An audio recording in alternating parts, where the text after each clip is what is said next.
মিছিলেও প্রেম হোক, ভেঙে যাক মোহ, তুমি সাজো ব্যারিকেড, আমি বিদ্রোহ।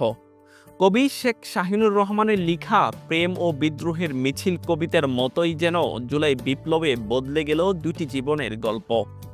কবিতার মতোই আন্দোলনের মিছিল থেকে প্রেম হয় বরগুনার আনিকা ও নিলয়ের, আর সেই প্রেম পূর্ণতা পায় তাদের বিবাহ বন্ধনের মধ্য দিয়ে। বৈষম্য বিরোধী ছাত্র আন্দোলনে গিয়ে পরিচয় হয় বরগুনার মীর রিজন মাহমুদ নিলয় ও তাসনিন আনিকার। গেল ৫ আগস্ট তাদের ভালো লাগা শুরু, যা ৭ আগস্ট ভালোবাসায় রূপ নেয়। এই আন্দোলনে সহস্র শহীদ হলেও তারা দুইজন খুঁজে পেয়েছে জীবন সঙ্গী, এক হয়েছে দুই জোড়া বিশ্বস্ত হাত। এই দুই দম্পতি জানান, বৈষম্য বিরোধী ছাত্র আন্দোলনে সামনে থেকে নেতৃত্ব দেওয়ার যে সাহসিকতা, তা একে অপরকে মুগ্ধ করেছে। তারা বলেন, দেশকে যে ভালোবাসতে পারে সে মানুষকেও ভালোবাসতে পারে। দেশের প্রয়োজনে যে কোনো সময় প্রস্তুত আছেন বলে জানান এই দম্পতি।